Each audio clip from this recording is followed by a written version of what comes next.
नमस्कार दोस्तों, आज मैं आपको सुनाने जा रहा हूँ पापा मैं आपको छोड़ सकती हूँ, रोहित को नहीं। तो चलिए स्टार्ट करते हैं। मैं अपनी उम्र के उस पड़ाव में थी जब कोई भी लड़की किसी लड़के के प्यार में अपना सुध-बुध खो बैठती है। यानी कि मेरी उम्र उस वक्त 17 से 18 साल की थी। अच्छे बुरे की तमीज़ और दुनिया को परखने का ढंग मुझ में नहीं था। मेरी सोच में गहराई नहीं थी, तो मैं लड़कों के खूबसूरत चेहरे को देख उन पर मर मिटने को जी चाहता था। यह उम्र का वह दौर था जब हर लड़की को एक साथी की ज़रूरत होती है। मैं भी उन्हीं लड़कियों में से एक थी जिसे अब एक साथी की ज़रूरत महसूस होने लगी थी। लेकिन कुछ ही दिनों के बाद मुझे एक साथी मिल ही गया। वह लड़का मेरे सामने वाले फ्लैट में रहता था और वो देखने में बहुत ही खूबसूरत भी था। कुछ ही दिनों में उसकी खूबसूरती की दीवानी हो गई। एक दिन जब मैं छुपकर उसे देख रही थी तो उसने मुझे देख लिया। अब कुछ दिनों तक हम दोनों यूं ही एक दूसरे को देखते रहे, पर कुछ ही दिन बाद इशारों ही इशारों में हम दोनों की बातें होने लगीं। बातें होते होते फिर हम दोनों का मिलने का सिलसिला भी शुरू हो गया। उसका नाम रोहित था। मैं रोहित के प्यार में इतनी पागल हो गई थी कि अब उसके बिना कुछ भी दिखाई नहीं देता था। तभी एक दिन मेरे पिताजी मेरे लिए एक लड़के का रिश्ता लेकर आ गए। उस लड़के का फ़ोटो भी था। जब मेरी माँ ने उस लड़के का फ़ोटो मुझे दिखाया तो वह फ़ोटो देखते ही मैंने उस फ़ोटो को फाड़ दिया और कहा कि आप लोगों को मेरी शादी के लिए यही लड़का मिला था। कितना बदसूरत है यह लड़का। मैं इस लड़के से शादी हरगिज नहीं करूँगी। वैसे सच कहूँ तो वो फ़ोटो वाला लड़का भी थोड़ा स्मार्ट था, पर मैं तो रोहित से प्यार करती थी। रोहित के प्यार में पागल जो थी। शाम को जब पिताजी घर वापस आए तो माँ ने उन्हें सारी बात बता दी। तभी पिताजी ने मुझे बुलाया और मुझसे शादी से इनकार करने का कारण पूछा। मैंने भी बिना हिचकिचाके उन्हें सब कुछ बता दिया कि पिताजी, जो रिश्ता आप लेकर आए थे वह लड़का मुझे पसंद नहीं और मैं सामने वाली बिल्डिंग में रहने वाले रोहित नाम के लड़के से प्यार करती हूँ और उसी से ही शादी करना चाहती हूँ। मेरी बातें सुनने के बाद पिताजी ने मुझे समझाते हुए कहा, बेटा, सुंदरता ही सब कुछ नहीं होती, सीरत भी देखी जाती है। तुम जिस लड़के के बारे में बात कर रही हो, तुम उस लड़के के बारे में जानती ही क्या हो? मैंने पापा से कहा, पापा, मैं उससे ज़्यादा तो नहीं जानती, बस यूं ही हम दोनों एक दूसरे को पसंद करने लगे और हमें एक दूसरे से प्यार हो गया। पिताजी ने गुस्से में कहा, वह लड़का कौन है, कहाँ का रहने वाला है, उसका खानदान कहाँ है? बेटी, जो लड़का मैंने तुम्हारे लिए ढूंढा है वह बहुत अच्छा है और वह इंजीनियर भी है। मुझे पता है कि पिताजी मेरी शादी रोहित से कभी नहीं होने देंगे, पर मैं भी अपनी जिद पर अड़ी थी। मुझे भी शादी करनी थी, तो रोहित से तभी पिताजी मेरी शादी की बात आगे बढ़ाए कि मैंने और रोहित ने मिलकर एक प्लान बनाया कि हम दोनों घर से भागकर मंदिर में जाकर शादी कर लेंगे। उसके बाद घर आ जाएंगे तो घर वाले भी हमें एक्सपेक्ट ज़रूर कर लेंगे। मेरे अंदर तो नादानी थी, पर ये सारी बातें मुझे रोहित ने ही सिखाई थीं। तभी एक रात मैंने धीरे से दरवाज़ा खोला और रोहित के साथ मिलकर निकल गई। अगले दिन सुबह मैं शादी करके रोहित के साथ घर वापस गई तो मेरे घर वाले मुझे अपने घर रखने को तैयार नहीं हुए। माँ और पिताजी मुझसे बहुत नाराज़ थे। वह लोग मेरा चेहरा तक देखना ही पसंद नहीं कर रहे थे। तभी उन्होंने गुस्से में घर का दरवाज़ा ही बंद कर दिया। तभी मैं बहुत ज़्यादा रोती हुई रोहित के पास चली गई और कहीं और जाकर हम दोनों शिफ्ट हो गए। शादी की 1-2 दिन बाद जब मैंने रोहित को उससे ख़ानदान के बारे में पूछा तो रोहित ने बातें को टालते हुए कहा कि वह लोग एक शहर से बहुत दूर रहते हैं, कभी टाइम मिला तो तुम्हें ज़रूर मिलवाऊंगा।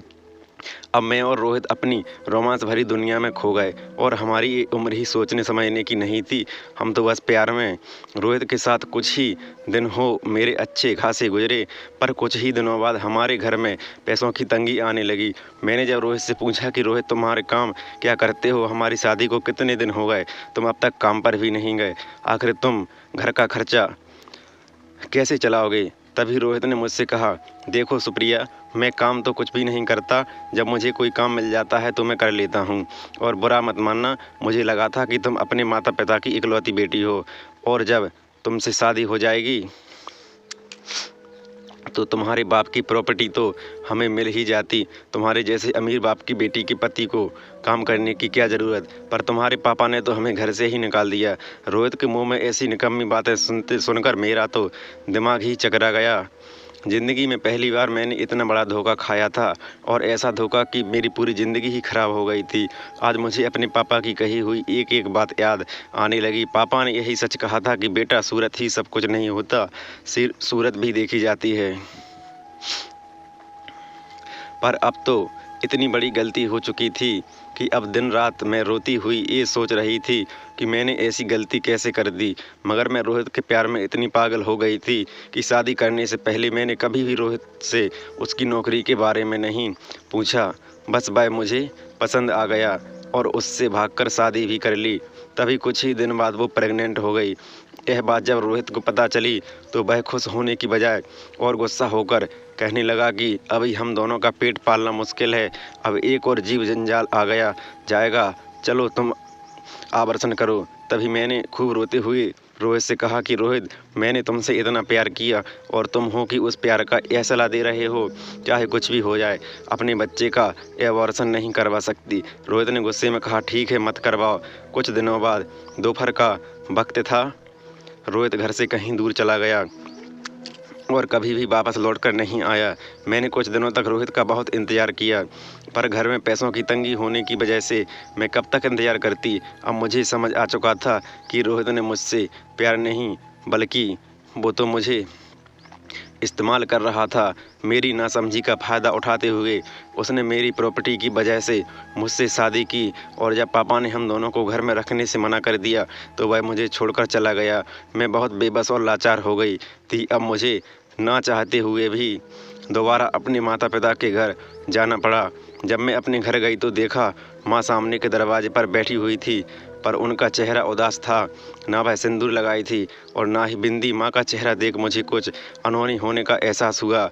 माँ मुझे देखते ही रोने लगी। माँ ने मुझसे कहा कि बेटी, जब तू यहाँ से चली गई थी तो अगल बगल के लोगों ने हमें ताने देने शुरू कर दिए और कहते थे कि एक ही बेटी थी, उसे भी संभाल न सके, और वह भी इज्जत खराब करके भाग गई, और यह रोज़ का हो गया था। तेरे पापा यह सब बर्दाश्त नहीं कर पाए, उन्हें हार्ट अटैक आ गया और वह हमें छोड़कर चल बसे।